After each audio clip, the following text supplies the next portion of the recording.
A woman's father left her $50 million in his will. 3 days after the funeral, her stepmother showed up at the lawyer's office with fake documents, claiming the entire inheritance belonged to her. What this daughter discovered about her stepmother's 20-year plan left everyone absolutely speechless. This is Sarah Mitchell's story, a tale of greed, deception, forgery, and uncovering a truth so dark it would send shockwaves through everyone who knew her family. Before we start the story, leave a comment below and tell us what city you're watching from. We love seeing our Deep Stories community growing all around the world. And at the end of this story, don't forget to rate it from 0 to 10. Let us know what you think. If you believe that justice can prevail even when everything seems lost, if you think family legacies are worth fighting for, and if you know that the truth always finds its way to the surface, no matter how deeply it's buried, hit that subscribe button and turn on notifications. This is Sarah Mitchell's journey, a story about inheritance, betrayal, investigation, and learning that sometimes the most dangerous person in your life is the one sleeping under the same roof as your father. Let's begin. The rain came down in sheets that gray October afternoon, turning the cemetery into a landscape of mud and sorrow. Sarah Mitchell stood at the edge of her father's grave, watching as they lowered the mahogany casket into the earth. She held a single white rose in her trembling hand, the same flower her father used to bring her every year on her birthday since she was a little girl. Robert Mitchell, founder and CEO of Mitchell Technologies, was gone at 68 years old. Heart attack, the doctor said. Sudden, unexpected, tragic. Sarah was 28 now, and she felt like a child again, orphaned and alone in the world. Her mother had died of cancer when Sarah was only 10 years old. That loss had devastated both her and her father. For 5 years, it had been just the two of them against the world. Robert threw himself into his work, building his technology company from a small startup into a billion-dollar empire. But he never neglected Sarah. Every school play, every graduation, every milestone, he was there. Then, when Sarah was 15, Robert married again. Her name was Diane Thompson, a stunning woman with perfect blonde hair, designer clothes, and a smile that never quite reached her eyes. Diane was 37 at the time, 15 years younger than Robert, and young enough to be considered his trophy wife by the judgmental whispers at country club dinners. Sarah tried to like her. She really did. Her father seemed happy again, and that was what mattered, right? But Diane was always cold to Sarah when Robert wasn't around. There were little comments, subtle digs about Sarah's appearance, her career choices, her lifestyle. Nothing overt enough to complain about, but enough to make Sarah feel unwelcome in her own childhood home. So Sarah moved out at 18, went to college, got her business degree, and built her own life. She visited her father regularly, but she kept her distance from Diane. Now, standing at the funeral, Sarah looked across the grave at her stepmother. Diane stood under a black Chanel umbrella, wearing a perfectly tailored black dress and designer heels that probably cost more than most people's monthly rent. Her makeup was flawless, her hair was perfect, and there wasn't a single tear on her face. Not one. Sarah found that strange. Her father had just died, and his wife of 13 years couldn't manage even one tear. Sarah's face was streaked with rain and tears mixed together. Her eyes were swollen from crying for 3 days straight, but Diane looked like she was attending a boring business meeting, not her husband's funeral. The service ended. People came up to Sarah, offering their condolences, her father's colleagues from the company, old friends from college, neighbors from the estate. Everyone told her how sorry they were, how much her father loved her, how proud he was of everything she'd accomplished. Sarah thanked them numbly, barely hearing their words. Then Diane approached. She didn't hug Sarah. She didn't even touch her. She just looked at her with those cold blue eyes and said in a quiet voice that somehow felt menacing, "We need to talk about your father's estate, soon." Then she walked away, her heels clicking on the wet pavement as she headed to her Mercedes. Sarah felt a chill run down her spine that had nothing to do with the rain. Something in Diane's tone felt wrong, threatening almost. But she pushed the thought away. She was grieving, exhausted, not thinking clearly. Of course, they needed to discuss the estate. Her father had been a wealthy man. There would be legal matters to handle, paperwork to sign, decisions to make about the company. That was normal, right? 3 days later, Sarah received a phone call that would change everything. It was from Richard Morrison, her father's attorney for over 20 years. Richard had been at the funeral, had given a touching eulogy about Robert's integrity and vision. Now his voice on the phone sounded strained, uncomfortable. "Sarah, I need you to come to my office this afternoon. It's about your father's will. There's been a development." A development? What kind of development? Sarah's mind raced. Had her father left instructions she didn't know about? Some specific wishes for his funeral or his company? She arrived at Richard's law office at 2 o'clock. The office was in a historic building downtown, all dark wood and leather chairs and walls lined with legal books. Sarah had been there many times over the years when her father updated his estate planning. She knew the routine. Richard would read the will, she would inherit her father's estate, and she would take over as CEO of Mitchell Technologies, just as her father had always planned. He'd been grooming her for that role since she graduated college.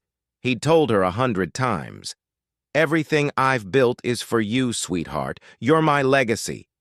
But when Sarah walked into the conference room, her confidence evaporated. Diane was already there, sitting at the long table with a satisfied smile on her perfectly made-up face. She wore a cream-colored Hermes suit and held a cup of coffee like she didn't have a care in the world. Richard stood at the head of the table, and he looked miserable. "Sarah, please sit down," he said quietly. Sarah sat across from Diane, her heart starting to pound. Something was very, very wrong. Richard opened a thick folder and pulled out several documents. He cleared his throat, looking like he wanted to be anywhere else in the world. "Sarah, there's no easy way to say this. Your father created a second will approximately 2 months before his death. This will supersede all previous estate planning documents." Sarah's blood went cold. A second will. Why? Her father had never mentioned anything about changing his will. They'd had dinner together just a month before he died, and he'd talked about the future, about Sarah taking over the company, about his retirement plans. He'd said nothing about a new will. "What does it say?" Sarah asked, her voice barely above a whisper. Richard glanced at Diane, then back at Sarah. "According to this document, which was properly signed, witnessed, and notarized, your father left 80% of his entire estate to Diane. This includes the majority ownership of Mitchell Technologies, the family home, the vacation properties, the investment portfolios, everything. You receive 20% of the estate, which will be held in a trust that you cannot access until you turn 35. That's 7 years from now. Until then, you'll receive a monthly allowance of $10,000 from the trust." The room spun. Sarah gripped the edge of the table to steady herself. This couldn't be real. This couldn't be happening. "That's insane," Sarah said, her voice shaking. "My father would never do that. Never. He told me everything was set up for me. He was training me to run the company. This doesn't make any sense." Diane leaned forward, her smile growing wider. "Your father loved me, Sarah. In the end, he loved me more than the memory of your mother and more than his obligation to you. He realized I was his true partner, and he wanted to ensure I was taken care of. He also realized, and I'm sorry to be blunt, that you weren't mature enough or capable enough to handle the responsibility of his empire." Sarah felt like she'd been slapped. "How dare you?" Richard interrupted. "Sarah, I understand this is shocking, but I've reviewed the document thoroughly. It's legally binding. The signatures are authentic. The witnesses are credible. The notarization is valid. I wish I had better news, but this is your father's final will and testament." Sarah looked at the document Richard slid across the table. Her father's signature was there at the bottom, along with 2 witnesses she didn't recognize and a notary stamp. It looked official, it looked real, but everything inside her screamed that this was wrong. "Can I contest this?" Sarah asked. Richard hesitated. "You can try, but it would be expensive, time-consuming, and honestly, based on what I'm seeing here, unlikely to succeed." "I'm sorry, Sarah. I truly am." Diane stood up, smoothing her perfect suit. "I think we're done here. Sarah, you'll need to clear your belongings out of any company offices by the end of the week. As the majority owner, I'm making some changes to the executive team. Your position as VP of Development is being eliminated." "You'll receive severance, of course." Sarah couldn't believe what she was hearing. In one moment, she'd lost everything. Her inheritance, her father's company, her job, her future. All of it gone. Given to a woman who'd married her father for his money. Sarah stood on shaking legs and walked out of that office without another word. She made it to her car before the tears came. She sat in the parking garage and cried until she had no tears left, her head resting on the steering wheel, her whole body shaking with sobs. Everything her father had built, everything he'd promised her, everything she'd worked toward, all of it was gone. Taken by Diane with a forged signature and a fake will. Because Sarah was certain now, absolutely certain, that document was a fraud. She didn't know how she knew. She just did. Call it intuition. Call it knowing her father's heart. Call it desperation. But Sarah knew in her bones that her father had never signed that will, which meant Diane had forged it. And if Diane had forged the will, what else had she done? Sarah drove home in a daze, her mind racing with questions and doubts and an anger so deep it felt like fire in her chest. She kept replaying her father's words from their last dinner together. "Everything I've built is yours, sweetheart. You're going to do amazing things with the company. I'm so proud of you." Those were his exact words. A man who says that doesn't turn around 2 weeks later and leave everything to his wife, it didn't make sense. Nothing made sense. That night, Sarah couldn't sleep. She lay in bed staring at the ceiling, thinking about Diane at the funeral with no tears. Diane in the lawyer's office with that satisfied smile. Diane telling her she wasn't mature enough or capable enough. The anger grew hotter, sharper. At 3 in the morning, Sarah made a decision. She was going to fight this. She was going to find the truth. And she was going to make Diane pay for whatever she'd done. The next morning, Sarah called her father's best friend, Marcus Chen. Marcus had been her father's college roommate, his business partner when they first started Mitchell Technologies, and his closest confidant for 40 years. If anyone knew her father's true intentions, it was Marcus. "Marcus, it's Sarah. I need to talk to you. Can we meet?" Marcus heard something in her voice because he didn't ask questions. He just said, "I'll come to you. Give me 30 minutes. Marcus arrived at Sarah's apartment looking worried. He was a distinguished man in his late 60s with silver hair and kind eyes behind wire-rimmed glasses.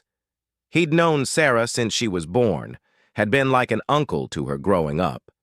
Sarah made coffee and then told him everything. The second will, the 80-20 split, the trust she couldn't access for 7 years, her job being eliminated, all of it.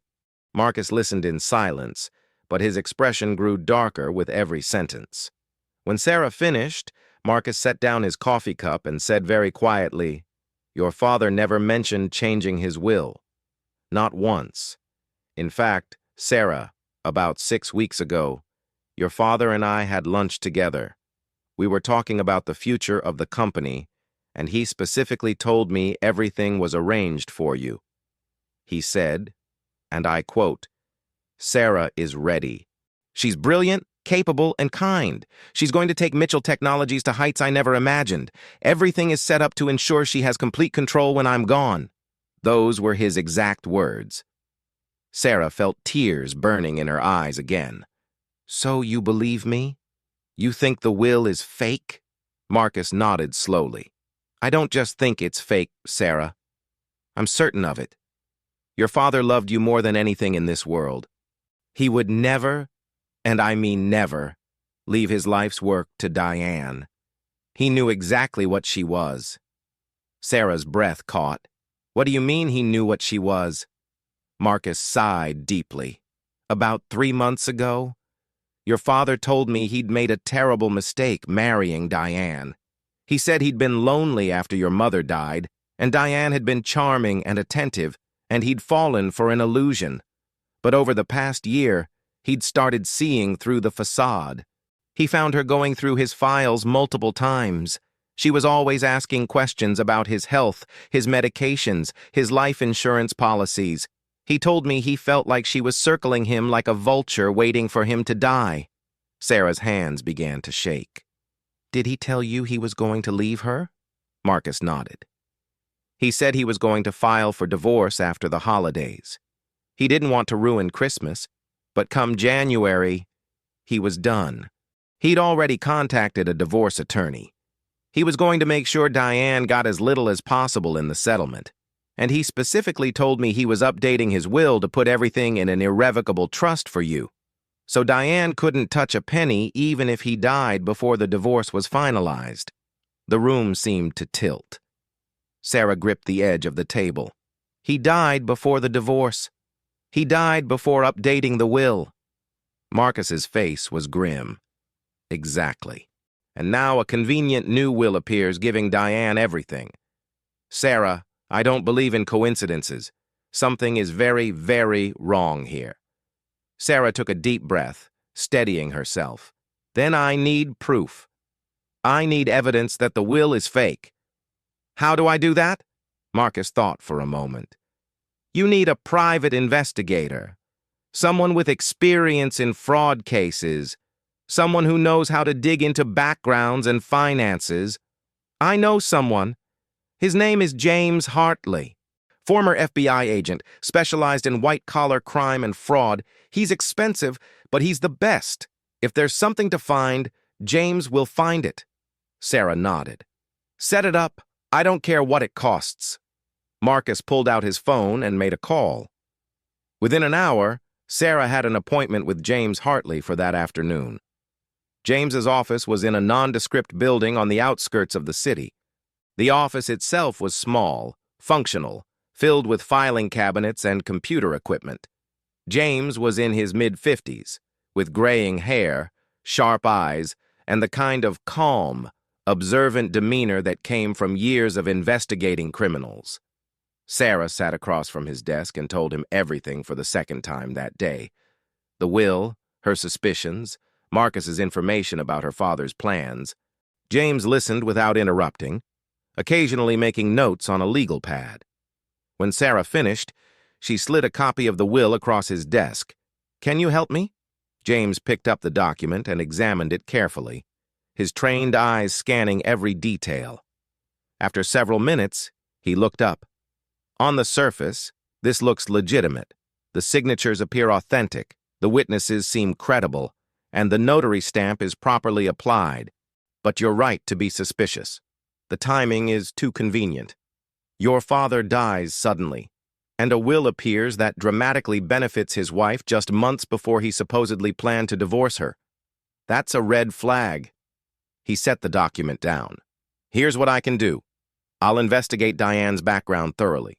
I'll look into her finances, her past, her connections. I'll verify the notary stamp and track down the witnesses. I'll examine your father's medical records around the time of his death. And if there's fraud here, I'll find it.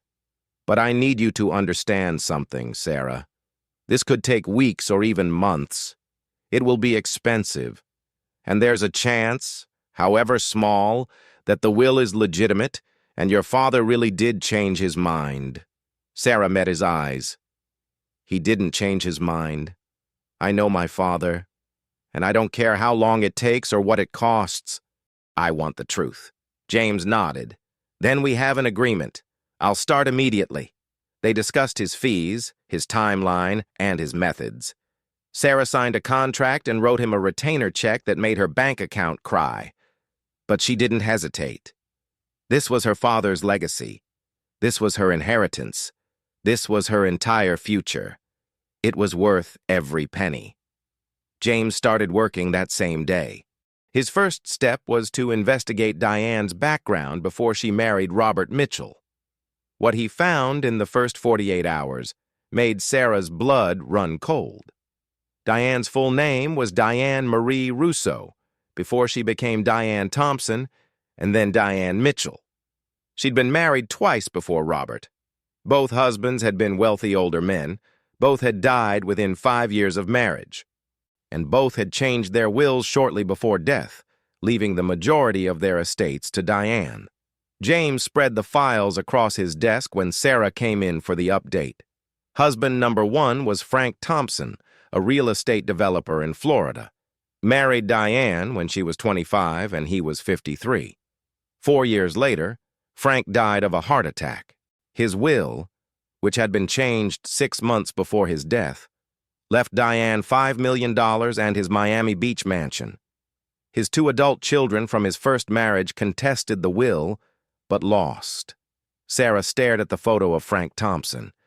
He looked a little like her father, distinguished, successful, kind-faced, and husband number 2?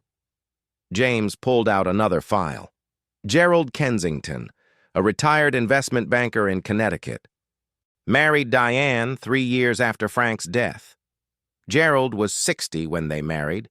Diane was 32. 2.5 years into the marriage, Gerald fell down the stairs in their home, died of head trauma. His will, changed 8 months before his death, left everything to Diane, approximately $12 million. His sister tried to contest, claiming Diane had pushed him, but there was no evidence. Death was ruled accidental. Sarah felt sick. She's done this before, multiple times. She marries rich men, waits a few years, changes their wills, and then they conveniently die. James nodded grimly. That's the pattern. And now your father, husband number 3, dies of a sudden heart attack at 68, and a new will appears leaving her $50 million plus controlling interest in a billion-dollar company. If I were still at the FBI, this would be enough to open an investigation. But having a pattern and proving murder are 2 very different things. Sarah leaned forward. What about the will itself? Can we prove it's forged? James pulled out another document. That's where things get interesting. The notary stamp on your father's will belongs to a Robert Chen, a licensed notary in Charleston. I tracked down Robert's information. He moved to California 3 years ago. The address listed on your father's will for the notary's office. It's been empty for 2 years. The notarization is fake. Sarah, that stamp was either stolen or forged. Sarah felt a rush of hope for the first time in days. So the will is fraudulent. We can prove it. James held up a hand. We can prove the notarization is fraudulent. That's a good start. But we need to connect Diane directly to the forgery. She could claim she had no idea the notary was fake, that she trusted whoever arranged the will. We need more. We need to find who forged the document and tie them to Diane. Sarah thought for a moment. My father kept everything, every document, every note, every receipt. He was obsessive about records. He had a personal safe in his study at the house. If there's any evidence about his real intentions or about Diane, it would be in that safe. James's eyes sharpened. Can you access it? Sarah hesitated. Diane lives in the house now. She owns it according to the fake will. I can't just walk in. James leaned back in his chair. But you grew up there. You probably know the security codes, the layout, the safe combination. You could get in when she's not home. Sarah knew what he was suggesting. That's breaking and entering, James shrugged. Technically, yes, but it's your father's house, and we're looking for evidence of a crime. If we find proof that Diane forged the will, or worse, I can take it to the authorities and everything changes. The question is, are you willing to take that risk? Sarah thought about her father, about his dreams for her, about the company he'd built, about Diane walking around free and rich after potentially murdering 3 men. I'll do it, Sarah said. Tell me what I need to look for, and I'll get into that safe. 2 days later, Sarah sat in her car down the street from her childhood home, watching and waiting. It was Thursday evening, and Diane had a standing appointment at an exclusive spa downtown every Thursday at 7 o'clock. Sarah had confirmed this through careful observation over the past week. Like clockwork, Diane's black Mercedes pulled out of the driveway at 6:45. Sarah waited 10 more minutes to be sure, then drove up to the house. The house looked different now, even from the outside. Diane had already made changes: new landscaping, new outdoor furniture, a pretentious fountain in the front yard that her father would have hated. Sarah felt a surge of anger seeing how quickly Diane was erasing her father's presence from his own home. She parked in the back, near the kitchen entrance, where her car wouldn't be visible from the street. Sarah's hands shook as she pulled out the key she'd kept. The key Diane didn't know existed. It was an old key, from when Sarah was a teenager, but the locks hadn't been changed. Sarah slipped it into the back door lock and turned. The door opened. She was in. The alarm system beeped, asking for the code. Sarah punched in her birthday, the code her father had used for everything. The beeping stopped. Silence. Sarah stood in the kitchen, her heart pounding so hard she could hear it in her ears.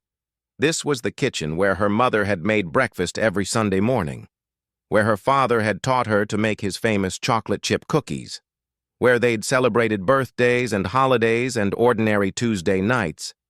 And now it felt foreign, cold. Diane had redecorated. Everything was white and chrome and sterile, all warmth removed. Sarah moved quickly through the house toward her father's study. She passed the living room, where family photos used to hang. They were gone now, replaced by expensive abstract art. She passed her old bedroom. The door was closed, and Sarah didn't want to know what Diane had done to it. Finally, she reached the study at the end of the hall. The door was unlocked. Sarah stepped inside and closed the door behind her, locking it. The study was the only room that still felt like her father. The mahogany desk he'd had since starting his company, the leather chair worn smooth from years of use, the bookshelves filled with business journals and biographies of entrepreneurs he admired, and on the wall, still hanging there, was the painting Sarah had given him for his 50th birthday. It was a portrait of the two of them from when Sarah was 7 years old, painted from a photograph taken at the beach. Her father was carrying her on his shoulders, both of them laughing. Sarah felt tears sting her eyes. She touched the painting gently. "I'm going to fix this, Dad. I promise." Behind the painting was the safe, just as Sarah remembered. Her father had shown it to her years ago, told her the combination, made her promise to remember it in case of emergency.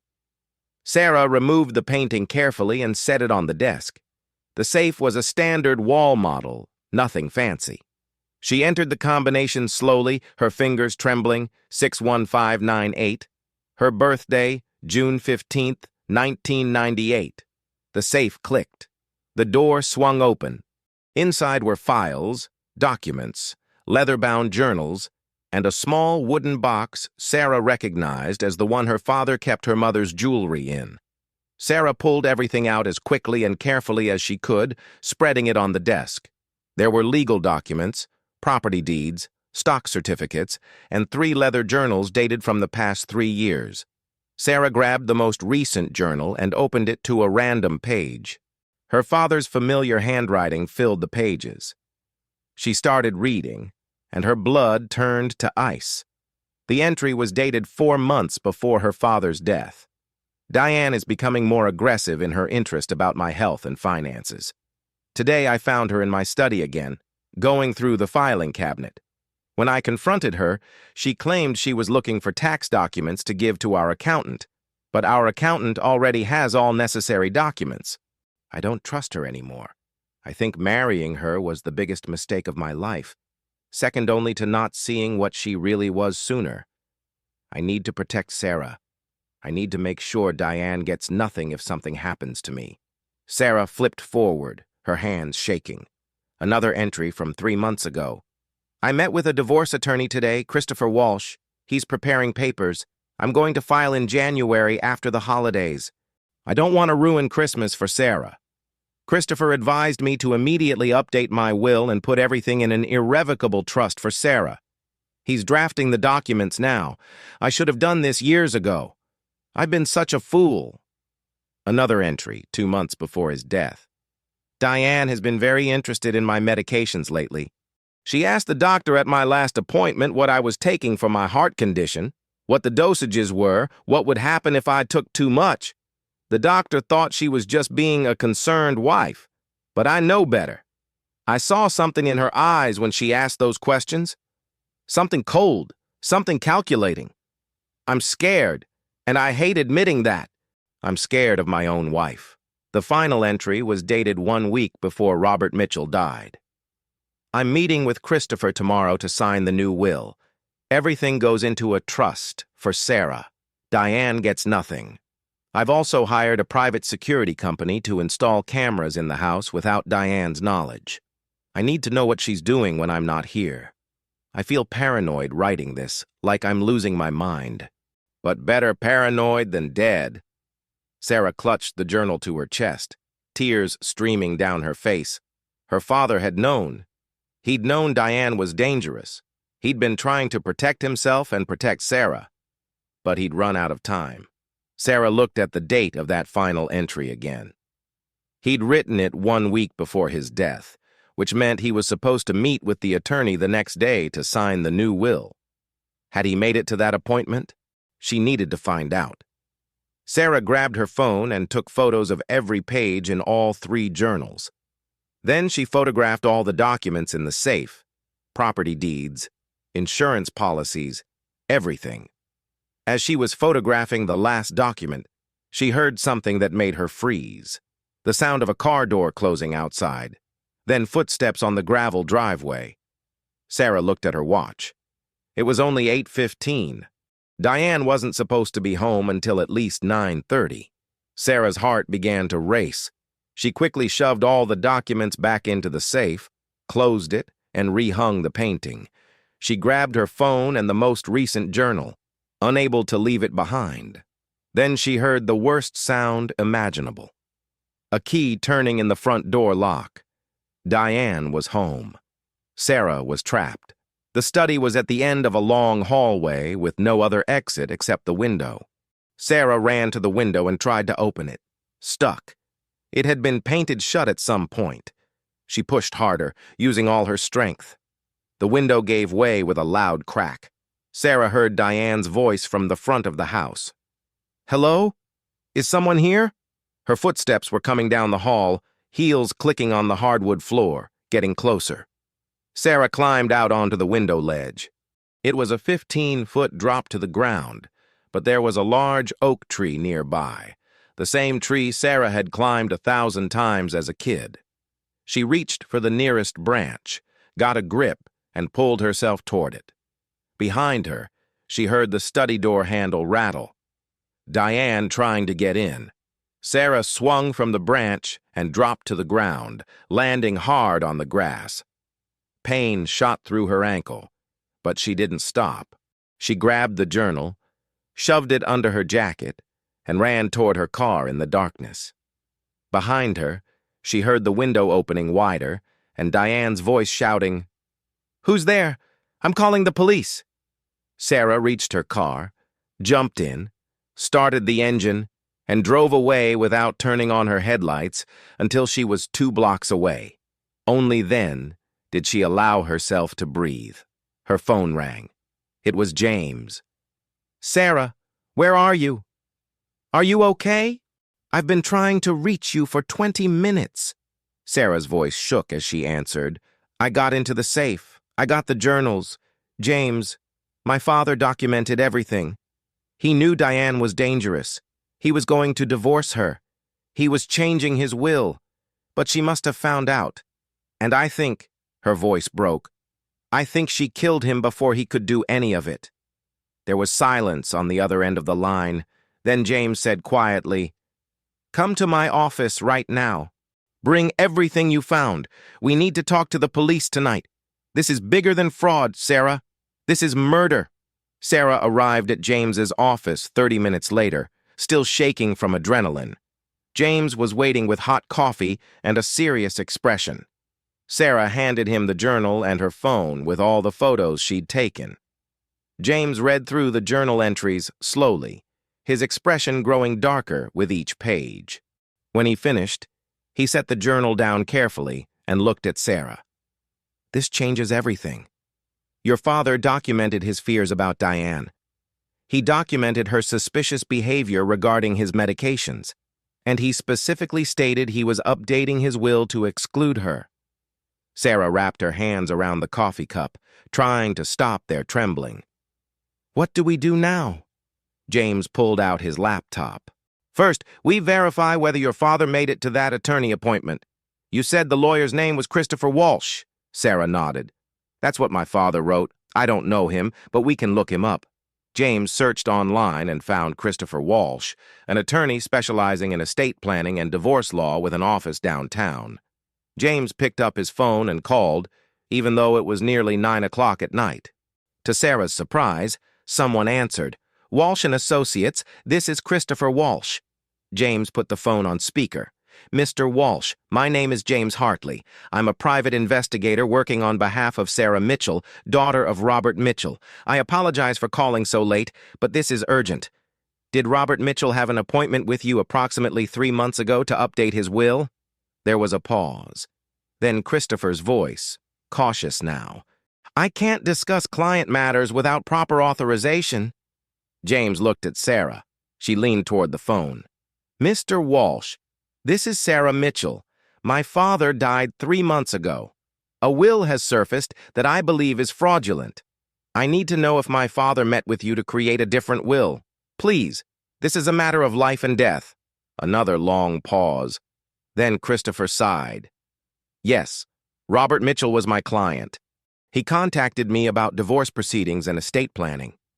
We had an appointment scheduled for 3 months ago, the day after he called me to set it up, but he never showed up. I tried calling him multiple times that day and the next.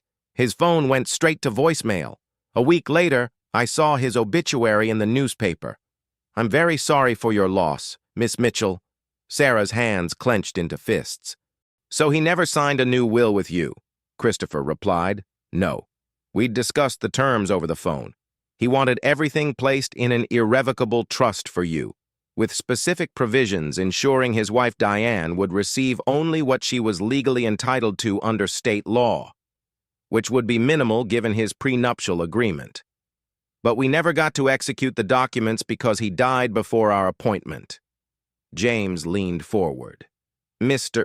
Walsh, can you confirm the date of that scheduled appointment?" Christopher responded. "It was September 15th at 2 p.m. He died that night." Sarah felt her stomach drop. Her father died the same day he was supposed to sign a will that would cut Diane out of his fortune.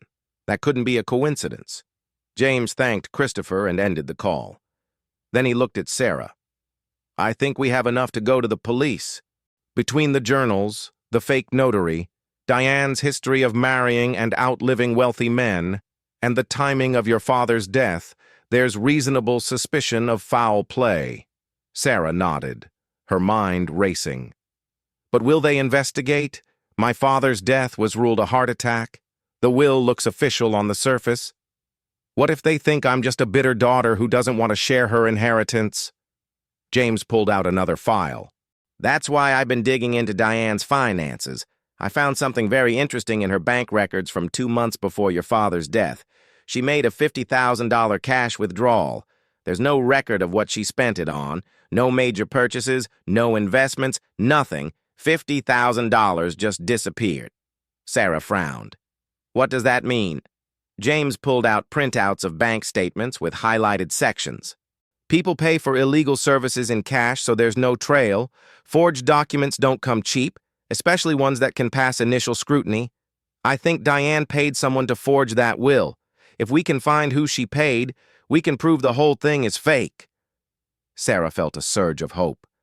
"How do we find them?" James smiled grimly. "We set a trap. Diane doesn't know we're investigating her. She thinks she got away with everything. People who get away with crimes often get sloppy, especially when they feel safe.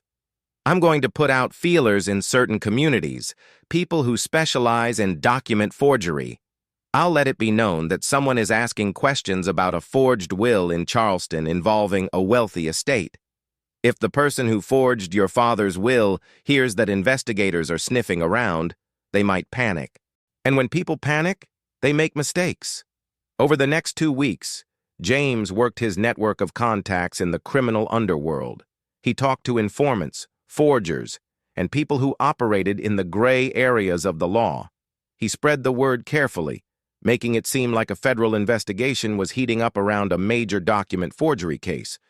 He mentioned the Mitchell name just enough to make it recognizable, but not enough to seem like he was the one asking.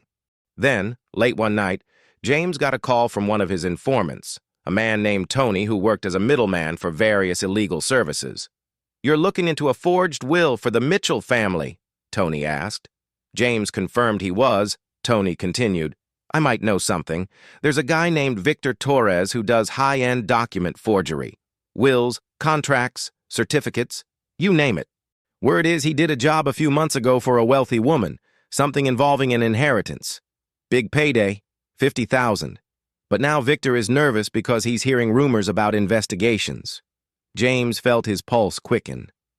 "Where can I find Victor Torres?"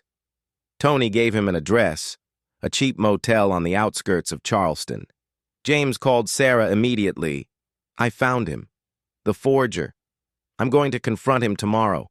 If I can get him to confess on camera and identify Diane as the person who hired him, we can take everything to the police and blow this case wide open." The next morning, James drove to the motel with a hidden camera in his jacket pocket. The place was run down, with peeling paint and a parking lot full of cars that had seen better days. James found room 114 and knocked.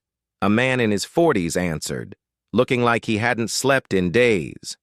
Dark circles under his eyes, unshaven, nervous. "Victor Torres?" James asked. The man tried to close the door, but James put his foot in the way. "I'm not a cop, Victor. I'm a private investigator. I need to talk to you about a will you forged 3 months ago for a woman named Diane Mitchell." Victor's face went white. "I don't know what you're talking about. Get out of here." James didn't move. "Victor, you're in deep trouble. The FBI is looking into this case. They know about the $50,000. They know about the forged notary stamp. Right now, you're looking at federal fraud charges, conspiracy, maybe even accessory to murder if they can prove Diane killed her husband. That's 20 years minimum in federal prison. But if you cooperate, if you testify against Diane, you might get immunity or a reduced sentence." Victor stared at him, sweat beading on his forehead. "Murder? I didn't know anything about murder. She just said she needed a will updated, that her husband was sick and couldn't get to a notary, that it was urgent." James pulled out his phone and showed Victor a photo of Robert Mitchell. This man died the same day he was supposed to sign a real will that would have cut Diane out of his fortune. Instead, your forged will gave her everything, and now you're part of it, Victor, unless you help me. Victor's hand shook. He looked down the motel hallway, then back at James. "Come inside, fast." They went into the room. It was messy. Clothes everywhere. Fast food wrappers on every surface. Victor sat on the edge of the bed, his head in his hands. "She contacted me through an intermediary, someone I'd worked with before. Said there was a wealthy woman who needed a sensitive document handled. I met Diane at a coffee shop. She seemed normal, just a rich lady who wanted to change her husband's will without him knowing. She said he had dementia, that he'd forgotten he wanted to update his will, that she was doing him a favor." James sat down across from him. "Did you believe her?" Victor laughed bitterly. "I didn't care. She was paying $50,000 for one forged will. That's more than I usually make in a year. She gave me Robert Mitchell's real signature from other documents so I could practice copying it. She gave me the exact wording she wanted in the will. She even provided the names of 2 people who would act as witnesses. Said they were friends who owed her favors. and she gave me a stolen notary stamp she'd acquired somehow. All I had to do was put it together and make it look legitimate. James made sure his hidden camera was recording everything. And you didn't question why a wife would forge her husband's will? Victor stood up, pacing. Look, I forge documents for a living. I don't ask questions. That's the rule.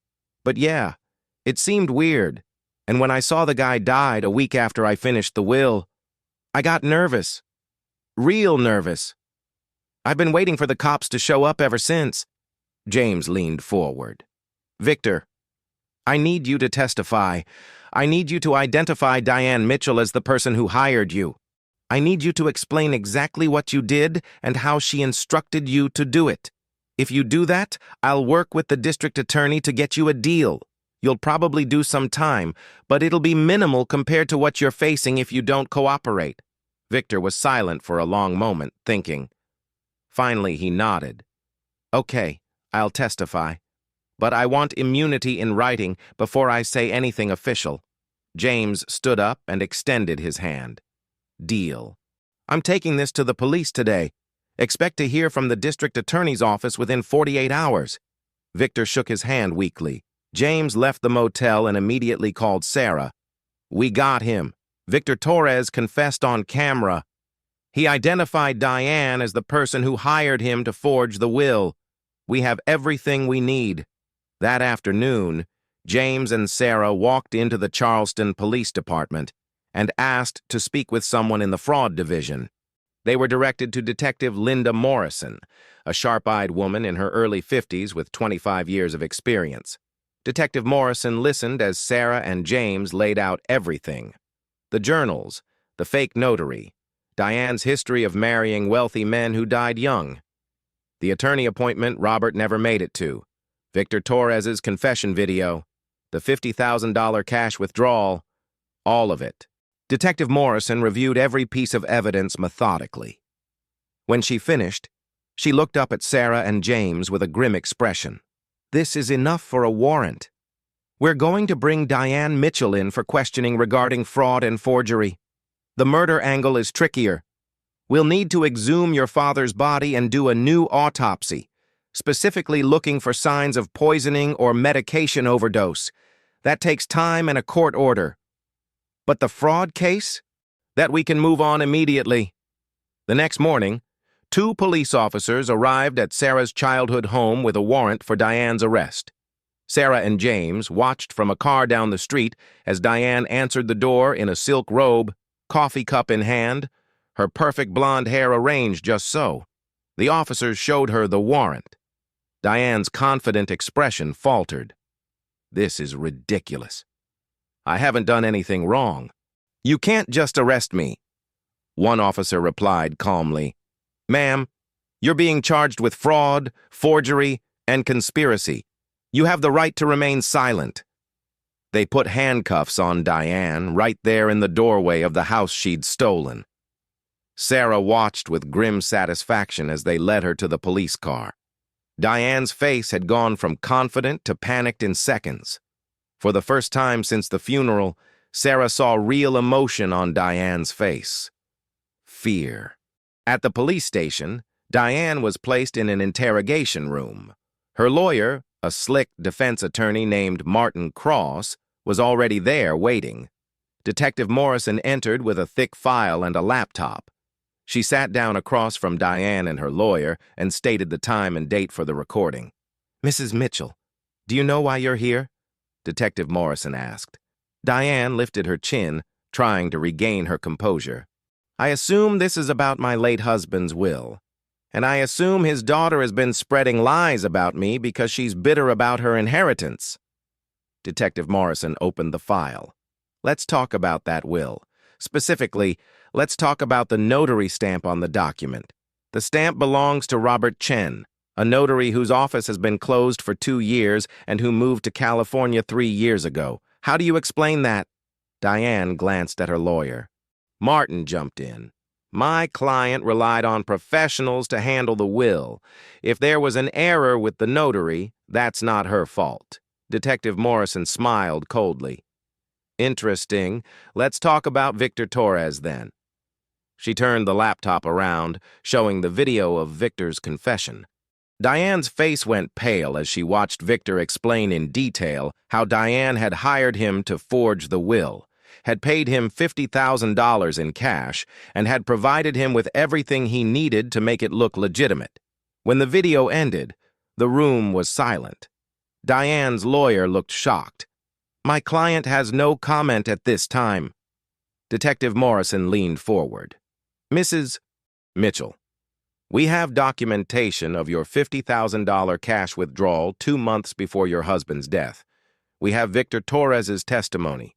We have your late husband's journals documenting his suspicions about you and his plans to divorce you and change his will. We have proof that the notary stamp was fraudulent. The will is fake, and you orchestrated the entire forgery. Do you want to explain your side of this, or do you want to wait for the prosecutor to add more charges?" Diane stared at the table, her perfect composure completely shattered. Her hands trembled. For several minutes, she said nothing. Then, quietly, she whispered, "I want to make a deal." Her lawyer grabbed her arm. "Diane, don't say anything. We need to talk privately first." But Diane shook him off. She looked at Detective Morrison with cold calculation returning to her eyes. "I'll tell you everything about the will, but I want immunity from murder charges." The room went very still. Detective Morrison raised an eyebrow. "Why would you need immunity from murder charges, Mrs. Mitchell? Your husband died of a heart attack." Diane's smile was bitter. "Did he? Are you sure about that? Because I'm not saying another word until I have immunity in writing." Her lawyer looked horrified. "Diane, stop talking right now." But Diane ignored him, her eyes locked on Detective Morrison. "I spent 5 years with that boring, self-righteous man. 5 years of pretending to care about his stories, his company, his precious daughter. I earned that money, every penny. And yes, I forged the will. But that's all I'm admitting to without immunity." Detective Morrison stood up. "Interview suspended. Mrs. Mitchell, you're being held on charges of fraud, forgery, and conspiracy. Your bail hearing will be tomorrow." Diane was taken to a holding cell, and Detective Morrison immediately called the district attorney's office. Within hours, they had a court order to exhume Robert Mitchell's body for a new autopsy. The medical examiner was instructed to specifically look for signs of poisoning, medication overdose, or any other cause of death that might have been missed in the original autopsy. 3 days later, the results came back. The medical examiner found lethal levels of blood pressure medication in Robert Mitchell's system, far exceeding his prescribed dosage. The amount found would have caused a massive heart attack in anyone, let alone someone with an existing heart condition. The original autopsy had noted the heart attack, but hadn't done a comprehensive toxicology screen because there was no reason to suspect foul play at the time. Now there was every reason. Detective Morrison compared Robert's prescription records with the toxicology report. Robert had been prescribed a moderate dose of blood pressure medication, but the levels in his system indicated he'd taken nearly 10 times that amount in the hours before his death. Either he'd accidentally overdosed, which seemed unlikely for a meticulous man like Robert, or someone had given him the medication without his knowledge. Detective Morrison pulled Diane's prescription records. Diane had been filling prescriptions for the same blood pressure medication for over a year, claiming she needed it for hypertension. But Diane's medical records showed she had perfectly normal blood pressure. She'd never needed the medication. Armed with this new evidence, the district attorney filed additional charges against Diane Mitchell, first-degree murder. The bail that had been set at $500,000 for the fraud charges was revoked entirely. Diane would remain in jail until trial. The trial began 6 weeks later and lasted for 8 weeks. The prosecution presented a devastating case. They showed the forged will and Victor Torres's testimony about how Diane had hired him. They presented Robert's journals, where he documented his fears about Diane and her suspicious interest in his medications. They brought in the medical examiner, who explained how the lethal dose of blood pressure medication had caused Robert's heart attack.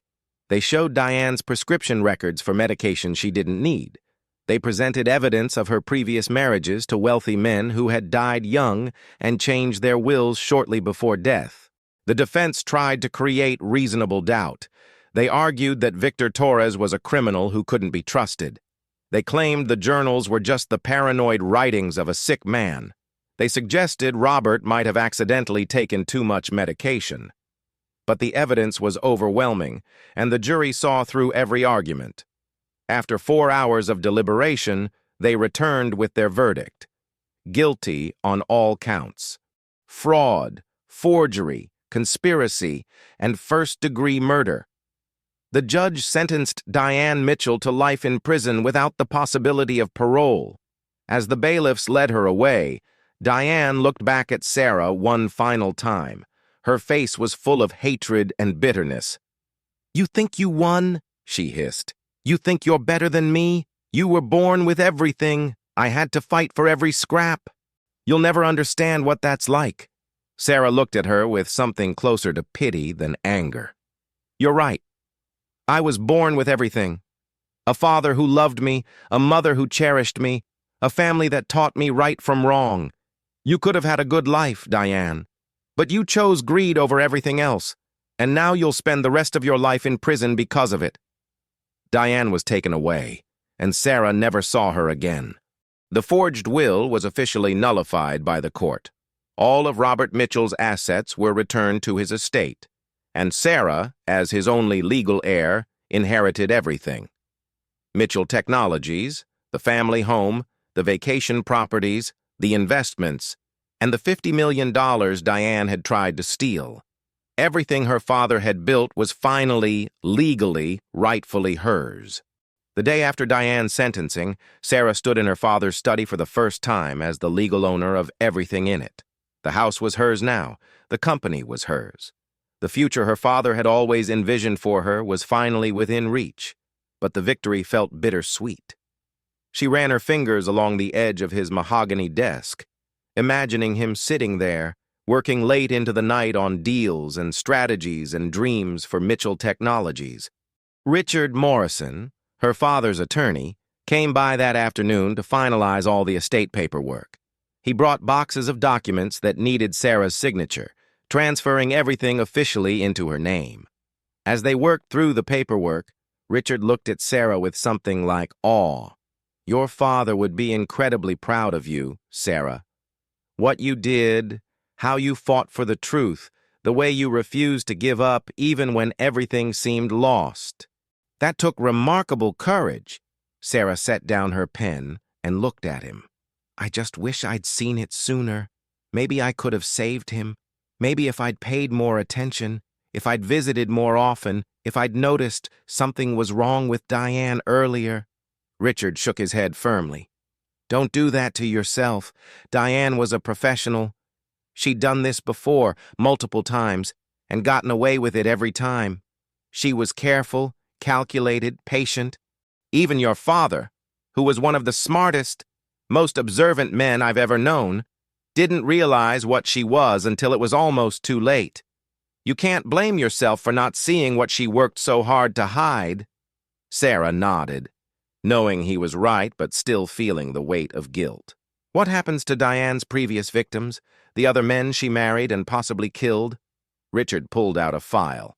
"I've been in contact with the families of Frank Thompson and Gerald Kensington, her first 2 husbands. Both families are reopening investigations into those deaths. With Diane's conviction in your father's case, they now have grounds to request exhumations and new autopsies. If those cases show similar patterns of medication poisoning, Diane could face additional murder charges. She'll never see freedom again, Sarah. Justice is being served, not just for your father, but potentially for all her victims." That gave Sarah some comfort, but it didn't bring her father back. Nothing would. She finished signing the documents, and Richard stood to leave. At the door, he turned back. "Your father left you something else, Sarah." Something I was instructed to give you only after his estate was fully settled and you'd officially inherited everything. He handed her a sealed envelope with her name written in her father's handwriting. He gave this to me 2 years ago, with very specific instructions. I was to keep it safe and give it to you when the time was right. I think that time is now. Sarah took the envelope with shaking hands. After Richard left, she sat in her father's leather chair and carefully opened it. Inside was a letter, 3 pages long, written in her father's neat, precise handwriting. Sarah's eyes filled with tears as she began to read. My dearest Sarah, if you're reading this, I'm gone.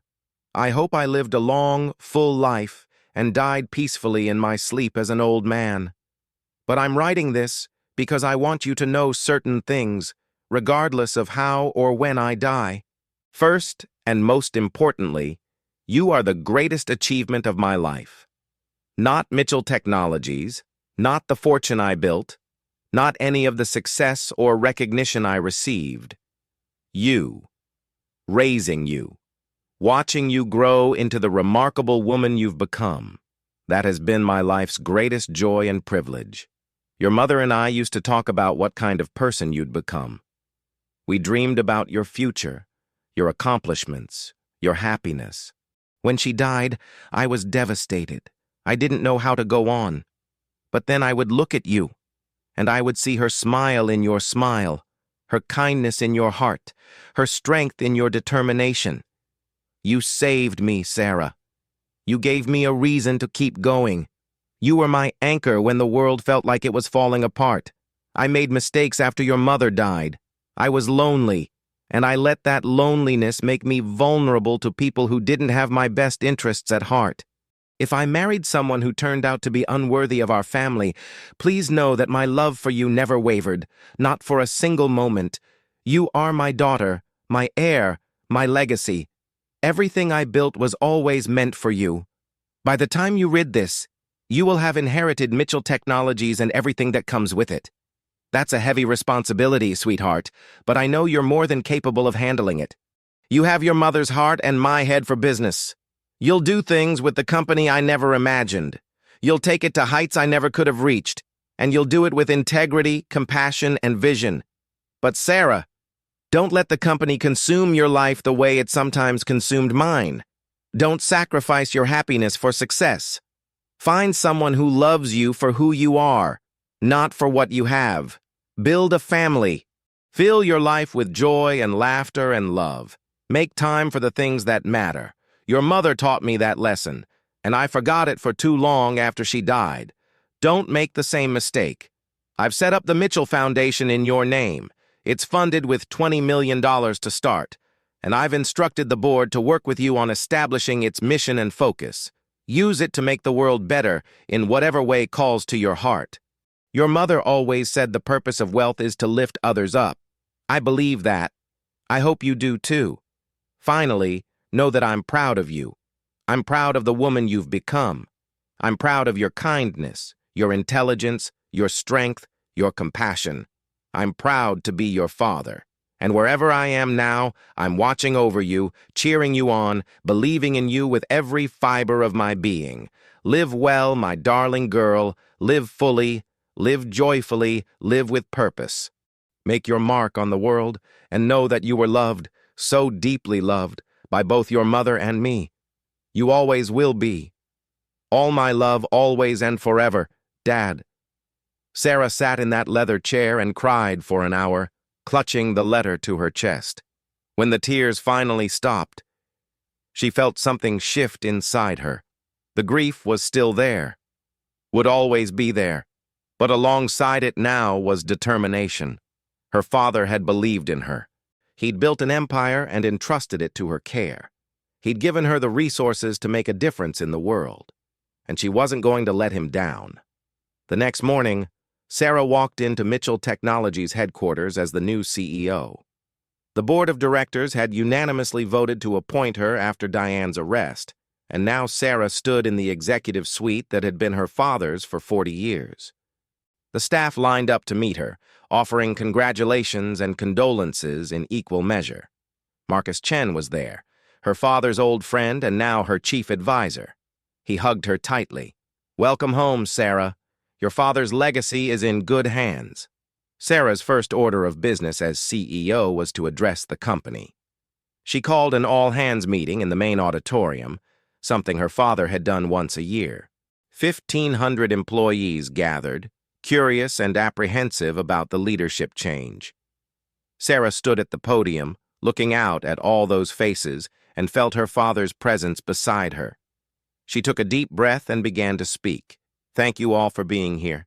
My name is Sarah Mitchell, and as of today, I'm honored to serve as CEO of the company my father spent his life building. I know many of you are wondering what changes I'll make, what direction I'll take the company, whether I'm capable of filling my father's shoes. The truth is, I can never fill his shoes. Robert Mitchell was one of a kind, a visionary who built something extraordinary from nothing. But I don't need to fill his shoes. I need to walk my own path while honoring his legacy. My father believed that a company's greatest asset isn't its technology or its profits or its market share. It's its people. Every person in this room is part of the Mitchell Technologies family, and under my leadership, that's not going to change. In fact, I'm going to make sure we live up to that ideal even more. Today, I'm announcing several initiatives. First, we're increasing our investment in employee development and education. If you want to learn a new skill, pursue additional training, or even go back to school, Mitchell Technologies will support you financially and with flexible scheduling. Second, we're implementing a profit-sharing program. When the company does well, everyone shares in that success, not just the executives and shareholders. You work hard for this company, and you deserve to benefit directly from that work. Third, we're establishing a comprehensive family leave policy, one of the most generous in the tech industry. Parents need time with their children. That's not a luxury, that's a necessity, and Mitchell Technologies is going to lead by example. Finally, I'm launching the Mitchell Foundation, dedicated to supporting causes that align with our values: education, innovation, and community development. Every employee will have the opportunity to nominate causes or organizations for foundation support. This is your company as much as it is mine, and your voices matter. My father built Mitchell Technologies on the principle that technology should make people's lives better. Not just our customers' lives, but our employees' lives, our communities' lives, the world's lives. That's the vision I'm committed to, and I hope you'll join me in pursuing it. The auditorium erupted in applause. Sarah saw tears in some eyes, smiles on many faces, and she knew in that moment that she'd struck the right tone. These people had loved her father, and they were willing to give her a chance to prove she was worthy of his legacy. After the meeting, dozens of employees came up to Sarah personally to thank her, to share memories of her father, to express their excitement about the company's future. It was exhausting and overwhelming and absolutely perfect. Over the following months, Sarah threw herself into running Mitchell Technologies. She worked 16-hour days, learning every aspect of the business, meeting with department heads, reviewing products and strategies, making decisions that would shape the company's future. She promoted from within, elevating talented people who'd been overlooked under the previous leadership. She invested heavily in research and development, pushing the company into new markets and technologies. And she kept her promises about employee benefits, profit sharing, and family leave. The results were immediate and impressive. Employee satisfaction scores went through the roof. Productivity increased. Innovation flourished. And within the first year of Sarah's leadership, Mitchell Technologies' revenue grew by 28%. The highest growth rate in the company's history. Business magazines wrote profiles about Sarah, calling her the next great tech CEO, comparing her favorably to industry legends. But Sarah didn't let the praise go to her head. She remembered her father's letter, his warning not to let success consume her life. Sarah also made good on her father's wish regarding the Mitchell Foundation. She worked with the board to establish the foundation's mission, supporting education and opportunity for underprivileged youth. funding programs that helped at-risk kids pursue careers in technology and business. The foundation provided scholarships, mentorship programs, internships, and job training. In its first year, the Mitchell Foundation helped over 5,000 young people, and Sarah planned to expand that number every year. But there was one more thing Sarah needed to do to truly honor her father's memory and to help others avoid what her family had gone through. She became an advocate for elder abuse prevention and inheritance fraud protection. She testified before state legislatures, pushing for stronger laws requiring multiple witnesses for will changes, mandatory waiting periods, and better verification processes for notarization. She funded legal aid programs to help families fight fraudulent wills and estate theft. She made it her mission to ensure that no one else would lose their inheritance to a predator like Diane. 2 years after her father's death, Sarah sat in a television studio preparing for an interview on a major news program. They wanted to talk about her success at Mitchell Technologies, about the foundation's work, and about her advocacy for stronger inheritance protection laws. But they also wanted to talk about Diane, about the trial, about how Sarah had fought for justice.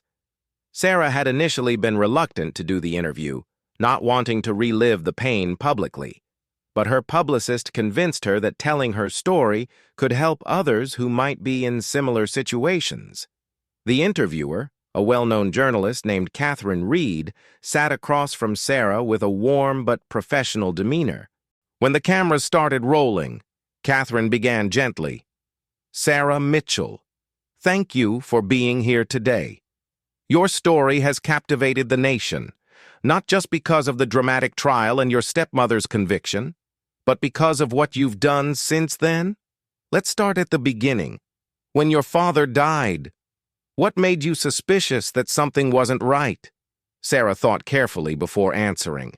It was the will itself, or more specifically, it was knowing my father. He told me my entire life that everything he built was for me. We'd had conversations about my future role at Mitchell Technologies, about his vision for the company after he retired, and then suddenly, 3 days after his funeral, a will appears leaving 80% of everything to Diane, his wife of 13 years. It didn't fit. It didn't make sense. And when something doesn't make sense, you have to ask why. Catherine leaned forward. But questioning a legal document is one thing. Proving it's fraudulent is another. How did you even know where to start? Sarah smiled slightly. Not really. I hired a private investigator, James Hartley, who became invaluable in uncovering the truth. But the real breakthrough came from my father himself. He'd kept journals documenting his suspicions about Diane, his fears about her intentions, and his plans to protect me through a new will. Those journals gave us the roadmap for our investigation. Catherine's expression turned serious. Your father documented that he felt unsafe around Diane, that he suspected she was interested in his medications. Did you feel guilty when you read those entries, knowing he'd been scared and you hadn't known? Sarah's eyes filled with tears, but she didn't look away. Every day, I carry that guilt with me constantly. I wish I'd visited more. I wish I'd paid closer attention. I wish I'd seen the signs. But guilt doesn't change the past. What it can do is motivate you to ensure it doesn't happen to others, which is why I've become so passionate about elder abuse prevention. Catherine nodded sympathetically. Let's talk about that. You've testified before 3 state legislatures now, pushing for stronger will verification laws. What specific changes are you advocating for? Sarah sat up straighter, her passion for this topic evident. Right now, in most states, changing a will is far too easy. You need witnesses, yes, but those witnesses don't have to be impartial. They can be friends of the person benefiting from the will. The notarization process often isn't verified thoroughly. What I'm pushing for is mandatory cooling-off periods for major will changes, especially when the change dramatically alters the distribution of assets. I want requirements that beneficiaries of new wills cannot serve as witnesses. And I want a national database for notary verifications, so fraudulent stamps can be caught immediately. Catherine looked impressed. Those are significant reforms. Have you faced opposition? Sarah laughed dryly. Absolutely. Some attorneys argue it would slow down legitimate estate planning. Some civil liberties groups worry about government overreach into private family matters. But I've seen firsthand what happens when there aren't enough safeguards. Predators target vulnerable elderly people, marry them, isolate them from their families, and then steal their life savings through fraudulent wills. It's happening every day across this country, and we need to do more to stop it. The interview continued for another 20 minutes, covering Sarah's work at Mitchell Technologies, the Foundation's initiatives, and her vision for the future. When it aired 2 weeks later, it sparked a national conversation about elder abuse and inheritance fraud. Sarah received hundreds of letters from people who'd experienced similar situations, people who'd lost inheritances to step-parents or caregivers or supposed friends who'd manipulated elderly relatives. Each letter broke Sarah's heart and strengthened her resolve. During this time, Sarah also reconnected with James Hartley, the private investigator who'd helped her uncover Diane's crimes. They'd stayed in touch professionally after the trial, but gradually their relationship evolved into friendship. James was divorced with no children, dedicated to his work, intelligent and principled. He understood what Sarah had been through because he'd been there beside her through the worst of it. 3 years after her father's death, James asked Sarah to dinner, not as investigator and client, but as two people who genuinely enjoyed each other's company. Their relationship developed slowly, carefully. Both had been burned before, Sarah by Diane's betrayal of her family, and James by a marriage that ended because he'd been too consumed by his work. They took their time, building trust and understanding. They talked for hours about everything, their childhoods, their dreams, their fears, their hopes for the future. James never pushed Sarah to move faster than she was comfortable with, and Sarah appreciated that patience more than she could express. One evening, about 6 months into their relationship, James and Sarah were having dinner at her childhood home, which Sarah had renovated extensively to remove all traces of Diane's influence. They were in the kitchen, Sarah cooking while James chopped vegetables, when he said casually, "I've been thinking about something." Sarah glanced at him. "Dangerous activity?" He smiled. "Funny." "No. I've been thinking about what you said in that interview, about carrying guilt for not seeing what was happening with your father, and I wanted to tell you something I've never told anyone." Sarah stopped cooking and turned to face him fully, sensing this was important. James set down the knife and looked at her with an intensity she rarely saw from him. "When I was at the FBI, I worked a case involving an elderly woman who was being scammed by her caregiver. The caregiver was stealing from her, forging checks, isolating her from her family. We had evidence. We knew what was happening. But the woman refused to testify against the caregiver. She said the caregiver was the only person who cared about her, even though we could prove that wasn't true. We couldn't prosecute without her cooperation, so the caregiver got away with it. 2 months later, the woman died, and the caregiver inherited everything." James paused, his expression pained. "I carried guilt about that case for years. I felt like I'd failed her. I should have done more, pushed harder, found another way to stop the caregiver. It ate at me. But eventually, I realized something. We can't save everyone, Sarah. We can't prevent every injustice, stop every criminal, or undo every wrong. What we can do is fight like hell for the people we can save and for the justice we can achieve. You saved yourself, Sarah. You uncovered the truth about Diane, brought her to justice, and protected countless others through your advocacy work. That's not failure, that's heroism." Sarah felt tears sliding down her cheeks. "And I don't feel like a hero. I feel like a daughter who didn't protect her father." James crossed the kitchen and took her hands in his. "Your father didn't need protection from you. He needed protection from a sociopath who was expert at manipulation and deception.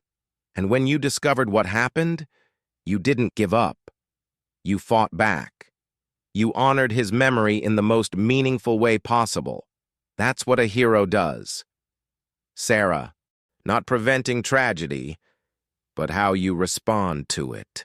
That night, for the first time since her father's death, Sarah felt the weight of guilt lift just a little. She realized James was right. She couldn't change the past, but she could shape the future, and she was already doing that, through her work at the company, through the foundation, through her advocacy, and through building a life her father would be proud of.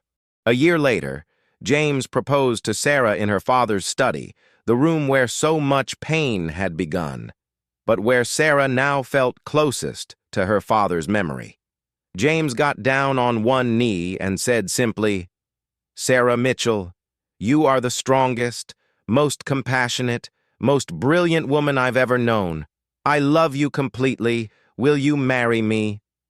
Sarah said yes without hesitation, knowing her father would have approved wholeheartedly. They married 6 months later in a small, intimate ceremony in the garden of Sarah's childhood home. The wedding was attended by close friends and family only, Marcus Chen and his wife, Richard Morrison and his partner, several colleagues from Mitchell Technologies, and a handful of Sarah's friends from college. The ceremony was simple and heartfelt. Sarah wore her mother's wedding dress, which she'd kept preserved all these years.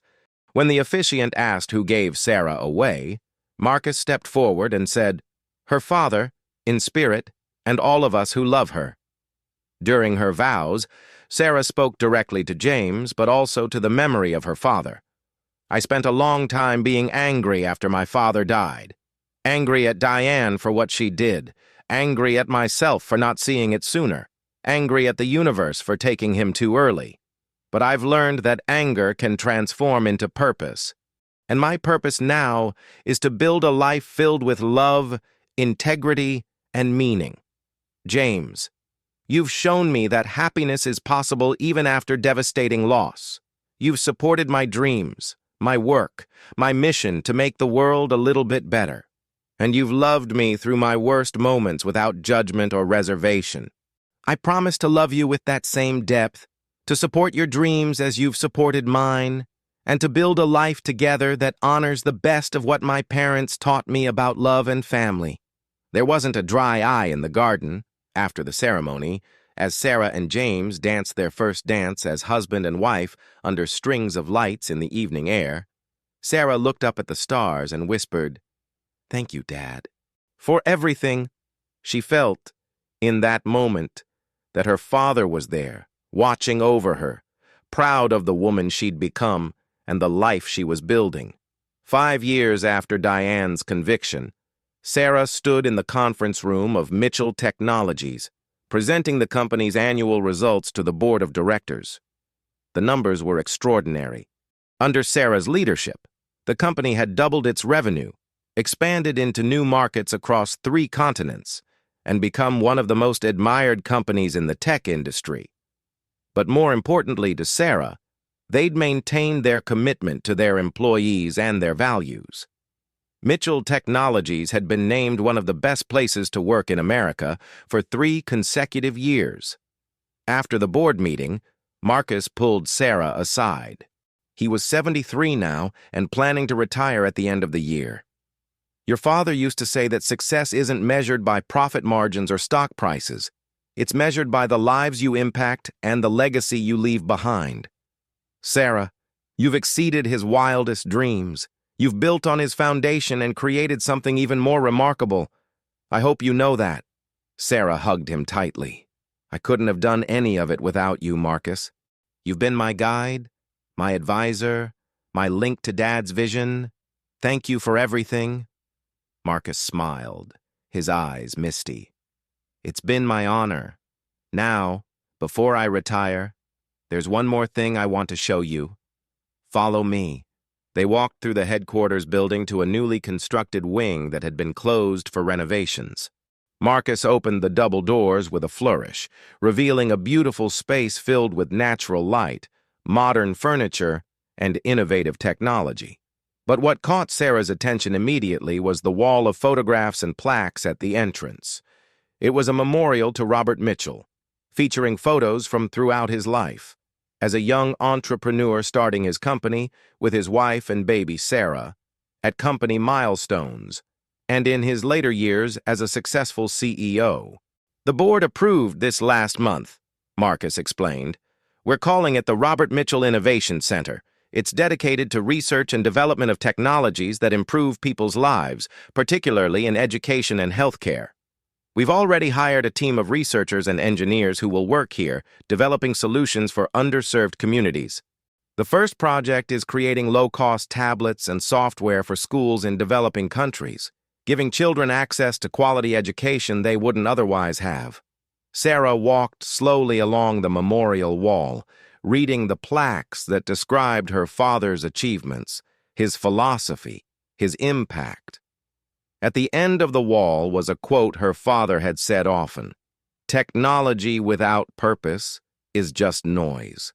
Our purpose is to make the world better, one innovation at a time."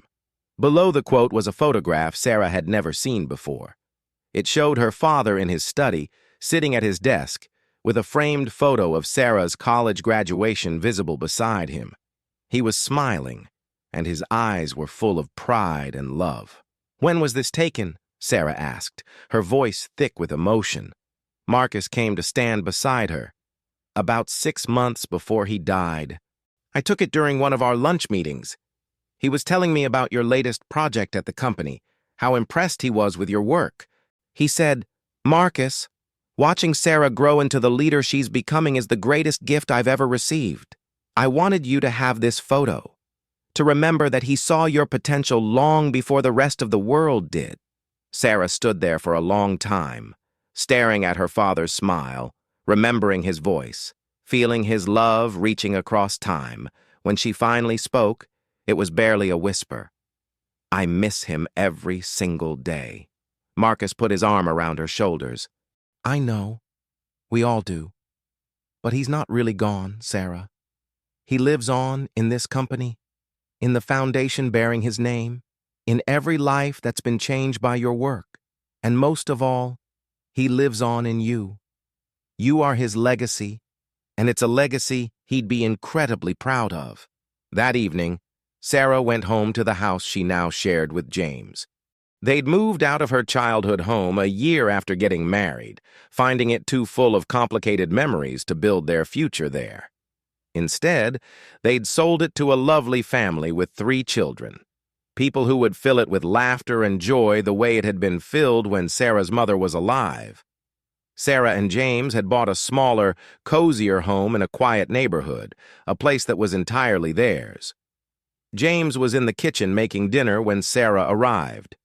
She told him about the Innovation Center, about the memorial wall, about the photo of her father. James listened quietly, then pulled her into his arms. "Your father would be so proud of everything you've accomplished, not just the company's success, but the person you've become. The way you've turned your grief into purpose, your anger into advocacy, your loss into something that helps others. That's extraordinary, Sarah." Sarah rested her head on his chest. "I've been thinking about something." James smiled. "Should I be worried?" She laughed and pulled back to look at him. "No. I've been thinking about what Dad wrote in his letter, about not letting the company consume my life, about making time for family. I've been thinking it's time we start our own family. If you're ready?" James's face lit up with a joy so pure it took Sarah's breath away. "Are you serious?" "Sarah, I've been ready since the day we got married. I just didn't want to push you, because I know how demanding your work is and how much the company means to you." Sarah kissed him softly. "The company is important. The work is important. But you're right. Dad spent so much of his life building a business that he sometimes missed out on the small moments with me and Mom. I don't want to make that mistake. I want to build a life, not just a legacy." 9 months later, Sarah gave birth to a baby girl. She and James named her Elena Rose Mitchell Hartley, Elena for Sarah's mother, whose middle name had been Elena, and rose for the white roses Sarah's father had always brought her on her birthday. Baby Elena had Sarah's dark hair and James's gray eyes, and from the moment Sarah held her, she understood on a deeper level why her father had been so protective, why he'd worked so hard to build something lasting, why he'd fought so fiercely to ensure Sarah's future was secure. Sarah took 6 months of maternity leave, the generous family leave policy she'd implemented at Mitchell Technologies, applying to the CEO just as much as to any other employee. During those months, she focused entirely on her daughter, on learning to be a mother, on the miracle of watching this tiny human grow and change every day. James was a devoted father, taking his own paternity leave and sharing every responsibility from midnight feedings to diaper changes to endless walks, trying to soothe a colicky baby. When Sarah returned to work, she did so with a renewed perspective. She still worked hard, still led the company with vision and purpose, but she also left the office at reasonable hours. She attended Elena's daycare events. She took weekends off to be fully present with her family. She learned to delegate, to trust her executive team, to understand that being a good CEO didn't mean sacrificing everything else in her life. The Mitchell Foundation continued to grow under Sarah's guidance. By Elena's second birthday, the foundation had helped over 50,000 young people pursue education and careers in technology. They'd funded hundreds of programs, provided thousands of scholarships, and created opportunities for kids who might never have had a chance otherwise. Sarah often brought Elena to foundation events, wanting her daughter to grow up understanding the importance of using privilege and resources to help others. On what would have been Robert Mitchell's 75th birthday, Sarah organized a special event at Mitchell Technologies. She unveiled a scholarship program called the Robert Mitchell Memorial Scholarship, which would provide full college tuition, room, board, and a living stipend to 100 students every year. The students would be selected not based on grades or test scores, but based on their determination, their character, and their dreams of using technology to make the world better. At the unveiling ceremony, Sarah spoke to an audience of employees, scholarship recipients, and community leaders. My father believed that everyone deserves a chance to succeed, regardless of where they come from or how much money their family has. He believed that talent and potential exist everywhere, but opportunity doesn't. This scholarship program is designed to provide that opportunity to students who have the drive and vision to change the world, but not the financial means to pursue their education. In creating this program, I'm honoring my father's memory in the way I know would matter most to him by opening doors that would otherwise remain closed. The first class of Mitchell scholars attended the ceremony. 100 incredible young people from across the country, each with a story of overcoming adversity and a dream of making a difference. Sarah met with each of them individually over the course of the day, listening to their stories, offering encouragement, and promising them that Mitchell Technologies would support them not just through college, but throughout their careers. Many of those students cried as they thanked her, overwhelmed by the opportunity they'd been given. Later that night, Sarah sat in her home office, looking at photos from the day. Elena was asleep in the nursery down the hall. James was reading in the living room. The house was quiet and peaceful. Sarah pulled out the letter her father had written her, the letter she'd read 100 times in the years since his death. She read it again now, her eyes lingering on the final paragraph. Live well, my darling girl. Live fully, live joyfully, live with purpose. Make your mark on the world. And know that you were loved, so deeply loved, by both your mother and me. Sarah whispered into the quiet room. I'm doing my best, Dad. I'm living with purpose. I'm making my mark. And I'm teaching Elena to do the same. I hope you're proud. I hope you know that everything I do is to honor you and Mom and the values you taught me. I love you. Always. She folded the letter carefully and placed it back in her desk drawer. Then she turned off the light and went to join her husband, feeling at peace in a way she hadn't felt since before her father's death. The pain of losing him would never completely go away, but it had transformed into something else. Motivation, purpose, determination to live a life that would make him proud. And Sarah knew, deep in her heart, that she was succeeding. What did you think of Sarah's incredible journey? From losing everything to uncovering the truth, from fighting for justice to building a legacy that honors her father's memory, Sarah's story shows us that even in our darkest moments, we have the power to fight back, to seek the truth, and to transform tragedy into purpose. Leave your thoughts in the comments below. How would you have handled Sarah's situation?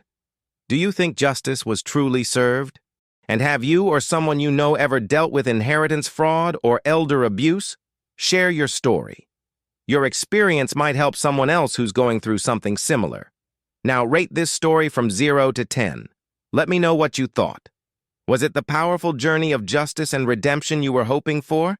And if you believe that truth always finds its way to the surface, that families are worth fighting for, and that one person's determination can change everything, hit that subscribe button and turn on notifications. We have more incredible true stories coming your way every week. Thank you so much for watching Sarah's story. Remember, if you're facing a situation where you suspect fraud, abuse, or manipulation of an elderly family member, don't stay silent. Seek help. Contact Adult Protective Services. Consult with an attorney. Hire an investigator if needed. The truth is worth fighting for, and the people you love are worth protecting. Until next time, this is Deep Stories, where every story reminds us that courage, truth, and justice can prevail even against the darkest deception. See you in the next one.